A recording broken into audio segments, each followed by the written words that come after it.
Obama speaks on global warming, then spews CO2 with private jet, 13-car motorcade. Current President Donald Trump may be living it up in Saudi Arabia, but former President Barack Obama certainly isn't slacking off on the sweet life. Obama and his wife Michelle are in Italy this week on vacation after the former president spoke to the Institute for International Political Studies in Milan on the importance of addressing climate change to preserve the world food supply and protect its underprivileged. Apparently, he's decided to demonstrate humanity's contribution to global warming by making his own carbon footprint as big as possible. On Friday, the Obamas jetted into Tuscany on a private, not a commercial, plane, escorted into a small Florentine airport by 6 additional military jets. According to Italian state television, footage of the landing has been broadcasting across Italy all weekend. Once on the ground, the Obamas slipped into a black SUV and drove to the private Tuscan villa, Borgo Finocchiaro, where they'll be staying in all week, escorted by a 13-car motorcade. The villa, of course,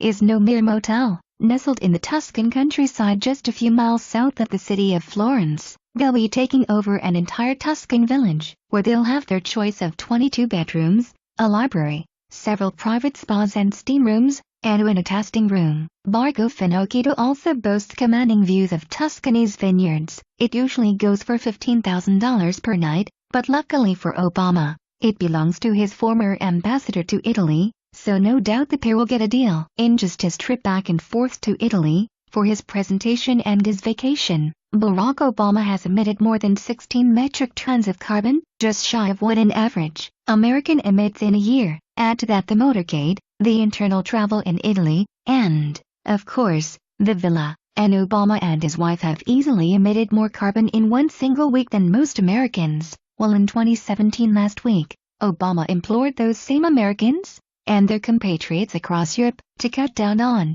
their carbon emissions in order to draw global warming to a standstill.